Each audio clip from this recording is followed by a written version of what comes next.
ایک صحابیہ نبی صلی اللہ علیہ وسلم کے پاس آئیں, عرض کیا کہ یا رسول اللہ, میری شادی ہوئی, میں دلہن بن کے اپنے شوہر کے کمرے میں گئی ہوں, جوان ہوں, مگر میرے شوہر میری طرف آنکھ اٹھا کے نہیں دیکھتے. کیا کرتے ہیں؟ وضو کیا, مصلی بچھایا, پوری رات نماز میں گزار دی, اور صبح سحری کے وقت سحری کھا کے روزہ رکھ لیتے ہیں. وہ یہ سمجھیں کہ شاید یہ نامرد ہیں یا ان کو عورت کی طرف حاجت نہیں ہے. نبی صلی اللہ علیہ وسلم کے پاس آئیں, عرض کیا کہ یا رسول اللہ, میرے شوہر ایسا کر رہے ہیں. آپ نے ان کے شوہر کو بلایا, پتا چلا کہ ایسا نہیں ہے, نامرد نہیں ہے. پھر آپ نے ان کو ترغیب دی کہ تم پر تمہاری بیوی کا بھی حق ہے اور اپنی جان کا بھی. لیکن آپ صحابی کا جذبہ دیکھو, دلہن بیٹھی ہوئی ہے, مگر مزہ کس میں آ رہا ہے؟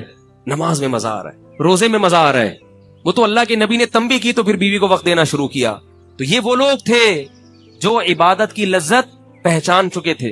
ایک بہت بڑے تابعی تھے, ان کا جب نکاح ہوا ہے, تو جب نکاح ہوا تو جو پہلی رات تھی, رات گزرنے کے بعد جو دلہن کے بھائی تھے وہ اپنے بہنوئی سے ملنے کے لیے آئے. وہ بھی تابعی تھے, وقت کے بہت بڑے محدث تھے.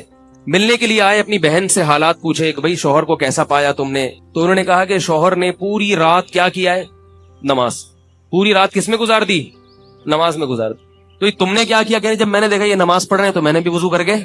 وہ بھی اس زمانے کی نیک خاتون تھی, آج کی ہوتی وہیں سے نکل جاتی, بھائی یہ تو بندہ ہی ٹھیک نہیں ہے, یہ تو مولوی سے میری شادی ہو گئی. ہم نے کہا جب یہ نماز پڑھ رہے ہیں تو میں بھی نماز میں لگ گئی پوری رات. تو بہنوئی سے پوچھا بھائی یہ کیوں؟ بہن ہم نے رخصتی کر کے اس لیے دی ہے کہ تم نمازیں پڑھو ساری رات, اس کو بھی تو وقت دو.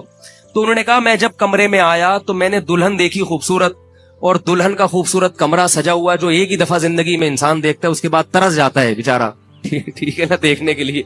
اس کے بعد جو گھر کی حالت ہوتی ہے وہ آپ خود جانتے ہیں کیا ہوتی ہے. بچوں کے پیمپر جگہ جگہ پڑے ہوئے ہوتے ہیں اسی کمرے میں, ادھر بھی بچے نے اپنی مائنے بچھائی ہوئی ہیں, ادھر بھی مائنے بچھائی ہیں. خیر, تو وہ کہتے ہیں کہ میں جب کمرے میں آیا, اتنا خوبصورت میں نے سجا ہوا, کنوارے تھے, جوان تھے, اور اتنی خوبصورت دلہن دیکھی تو مجھے خیال آیا کہ جب یہ دنیا میں اللہ نے لذت کا ایسا سامان رکھا ہے تو جنت میں کیسا ہوگا, اور جنت کی حور جس کو اللہ نے بنایا ہے ہمارے لیے اور اس کے کمرے کو اللہ نے سجایا ہے وہ کیسا ہوگا.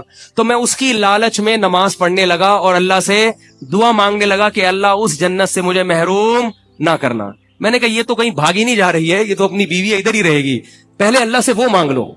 تو ان کو پتا تھا کہ نماز میں ملتا کیا ہے, روزہ رکھنے سے ملتا کیا ہے, تو اس لیے ان کو نماز میں بھی مزہ آتا تھا اور روزے رکھنے میں بھی مزہ آتا تھا.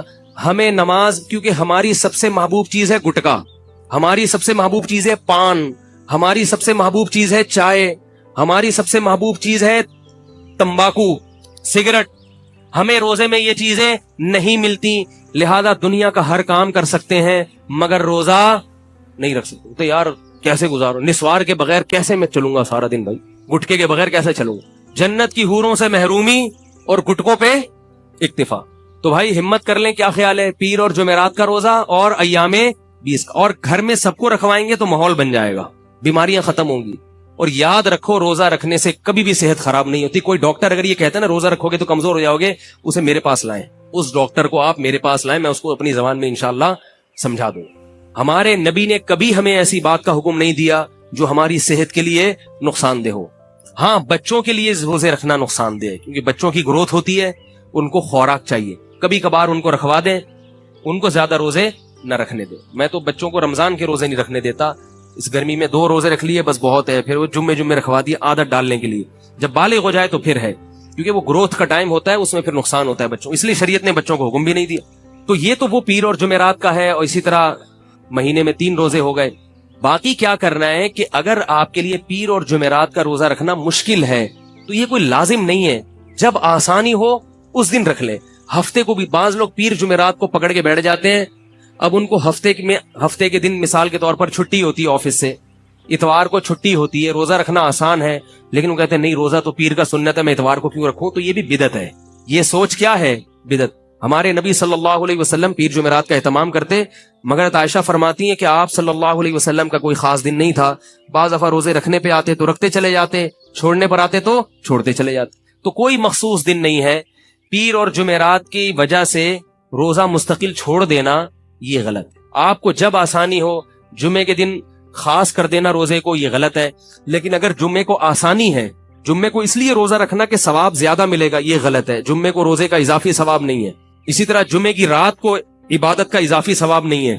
نبی صلی اللہ علیہ وسلم نے فرمایا کہ جمعے کے دن کو روزے کے ساتھ خاص مت کرو اور جمعے کی رات کو عبادت کے ساتھ خاص مت کرو.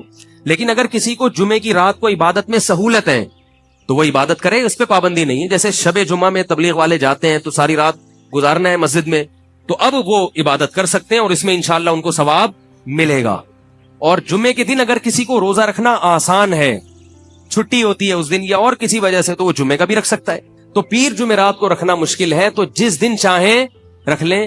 خلاصہ یہ کہ ہفتے میں کم از کم 2 روزے, بولو نا بھائی, رکھ لو, اور مہینے میں 3. اور شوال میں نبی صلی اللہ علیہ وسلم نے 6 روزوں کا حکم دیا.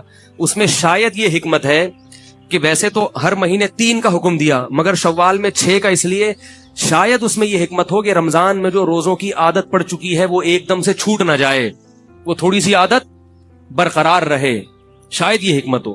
تو اس کا فائدہ یہ ہوگا کہ بہت سی برائیوں سے بچ جائیں گے, نفس پہ کنٹرول کرنے کی صلاحیت پیدا ہوگی. روزہ رکھ کے انسان بہت سے گناہوں سے بچتا ہے. اگر کوئی روزہ رکھ کے بھی گناہ کر رہا ہے تو یاد رکھو اگر روزہ نہ رکھتا تو یہ گناہ زیادہ کرتا. بعض لوگ کہتے ہیں کہ روزے سے کہاں گناہ چھوٹتے ہیں, لوگوں کے فون آتے ہیں کہ ہم نے تو روزہ رکھا پھر بھی ہم سے گناہ ہو گیا. تو میں ان سے کہتا ہوں اگر روزہ نہیں رکھتے نا تو یہ اور زیادہ ہوتا. روزہ تو روکتا ہے, ڈھال ہے, اور پھر گناہ سے بچنے کی کوشش بھی کرو. تو اللہ تعالیٰ مجھے بھی عمل کی توفیق عطا فرمائے, آپ کو بھی.